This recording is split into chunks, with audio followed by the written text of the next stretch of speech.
Hello, and welcome back to the Fairshake Files.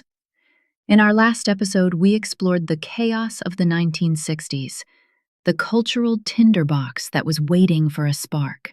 Now we examine the official story of that spark. This is the narrative built by the prosecution, a story of absolute psychological control and a terrifying prophecy that would convince a jury and the world that Charles Manson was the architect of the most infamous crimes of the decade. Part 2. The official narrative.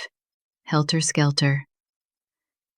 The story of Charles Manson that the world came to know was the one told by prosecutor Vincent Bugliosi. It is a powerful and coherent narrative, one that provided a seemingly complete explanation for a set of crimes that were, on their surface, incomprehensible.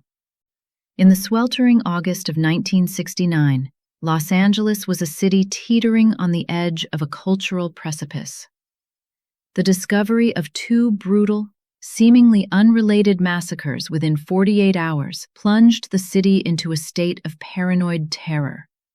At 10050 Cielo Drive, the pregnant actress Sharon Tate and four others, celebrity hairstylist Jay Sebring, aspiring screenwriter Wojciech Frykowski, coffee heiress Abigail Folger, and a young visitor named Stephen Parent, were found savagely murdered.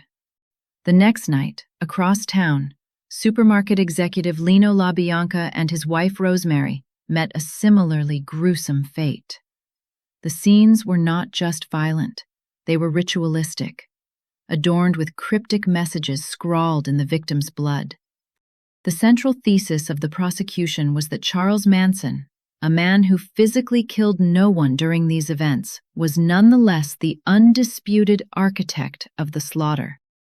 The state's challenge was to prove that Manson's ideology, his words, and his absolute psychological control constituted an overt act of conspiracy, making him as legally and morally culpable as those who wielded the knives and guns. To build this case, Bugliosi first had to construct the image of the manipulator. He argued that Manson's life in correctional institutions was a perverse university where he systematically mastered the arts of control. By the time he was released from Terminal Island in 1967, at age 32, he had spent roughly half his life behind bars. It was there, Bugliosi contended, that Manson undertook a deliberate course of self-education in psychological warfare. He became an obsessive student of Dale Carnegie's How to Win Friends and Influence People, not for self-improvement, but to learn the art of subtle persuasion, mastering techniques to make his targets feel his ideas were their own. He delved into Scientology while in prison, completing over 150 hours of auditing, a process that he learned could be used to probe for and exploit psychological vulnerabilities. And he drew from his experience as a pimp, honing techniques to target vulnerable young women, isolate them from their support systems, and foster complete, crippling dependency. He emerged from the prison system not as a reformed criminal, but as a highly skilled predator, armed with a unique arsenal of manipulative tools. The Haight-Ashbury district, teeming with disaffected runaways, was his perfect hunting ground. He preyed on young women and a few men from middle-class backgrounds who were disconnected from their families. He used a methodical process of indoctrination to forge what became known as the Manson family. He would begin by love-bombing new recruits, showering them with the unconditional acceptance and affection they craved. First-hand accounts from former members consistently describe how Manson had an almost supernatural ability to see their deepest insecurities and reflect back an image of themselves as beautiful, important, and loved. He would then move to the second stage, systematic isolation. He moved his growing commune away from the city, first to a dilapidated school bus, and later to remote, rustic locations like the Spawn Movie Ranch, an old film set in the hills of Los Angeles County. Here, he cut them off from their families, from old friends, from newspapers, from all outside influence. Their entire world became the family, and their entire frame of reference became Charlie. The final stage, according to the prosecution, was ego stripping. Manson used high doses of LSD, not as a tool for spiritual exploration, but as a weapon. He would conduct long, rambling sermons while his followers were under the influence of the drug, a state of extreme suggestibility. He broke down their mental defenses, their sense of self, their ability to question. Into this psychological void, he poured his own bizarre ideology. He taught them that he was a reincarnation of Jesus Christ and Satan, combined in one being. He taught them that death was an illusion, that they could do no wrong. His word became their law. As many of his followers, like Leslie Van Houten, would later testify, they simply did not question him. They believed that whatever he told them to do was, by definition, right. With his followers' minds prepared, Manson gave them a motive, a grandiose, apocalyptic prophecy he called Helter Skelter.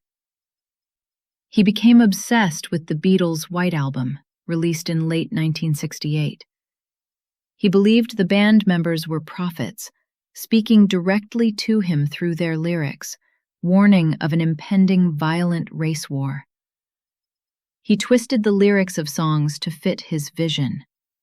George Harrison's Piggies, a critique of the upper class, became a literal reference to the establishment pigs who needed to be slaughtered.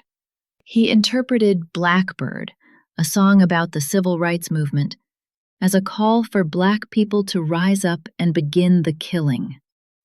He believed Helter Skelter, with its chaotic energy, was the name of the war itself. His plan, as presented by the prosecution, was for the family to commit a series of shocking, gruesome murders of wealthy white people. They were to stage the crime scenes to make it appear as though they had been committed by Black revolutionaries, specifically mentioning the Black Panthers. This, he believed, would ignite the war. The family would wait out the ensuing chaos in a mythical, bottomless pit in Death Valley. After the war was over and the Black population had proven incapable of governing, Manson and his family would emerge to rule the world. By the summer of 1969, Manson grew impatient that the race war hadn't started on its own, and he told his followers it was time for the family to show them how it was done.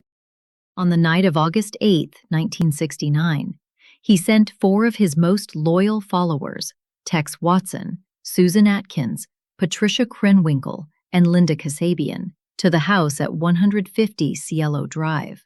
Kasabian, who would later become the state's star witness, drove the car. According to her testimony, Manson's instructions were to totally destroy everyone in it, as gruesome as you can, and to leave a sign, something witchy. The resulting murders were a horrific fulfillment of that command. The killers left their intended calling card, the word pig, written in Sharon Tate's blood on the front door. The following night, Manson, dissatisfied with the sloppiness of the first crime, went along himself. He led a second group to the home of Leno and Rosemary LaBianca. He entered the home and tied up the couple before leaving, instructing his followers to go inside and commit the murders. There, the prophecy was written on the walls in the victim's blood. Death to pigs, rise, and a misspelled Helter Skelter on the refrigerator door. The prosecution's case was built on 3 interlocking pillars that made this bizarre story legally tenable. The first was the star witness, Linda Kasabian. Because she had not physically participated in the killings, she was granted immunity in exchange for her testimony, which provided a direct, first-hand account of Manson's commands and his orchestration of the crimes. The second was the jailhouse confession of Susan Atkins to her cellmates, where she chillingly described her role in the murders and explained the Helter Skelter motive. The third was the forensic trail, fingerprints belonging to Krenwinkel and Watson found at the Tate residence, and the ballistics evidence linking the same .22 caliber revolver to both crime scenes. Together, these pillars constructed a powerful and coherent narrative. It convinced the jury, who found Manson guilty of first-degree murder and conspiracy to commit murder. And through Bugliosi's multi-million-copy best-selling book, it convinced the world. It was a story of a modern-day Svengali, a charismatic monster who had turned flower children into killers, and in doing so, had single-handedly brought the dream of the 1960s to a violent and terrifying end. And so, the official Helter Skelter narrative was cemented in history. But this is the Fairshake Files. And on this channel, the official story is never the end of the story. In our next file, we will begin to pull at the threads of this narrative and expose the cracks in its foundation, revealing a much simpler, more logical world of drug deals, criminal rivalries, and a desperate copycat crime. To make sure you don't miss our next investigation, please subscribe or follow the Fairshake Files on your favorite platform.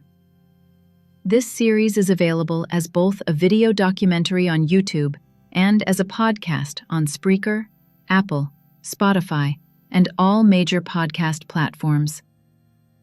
We welcome your thoughts, so please leave a comment or a review to join the conversation. Thank you for watching and listening.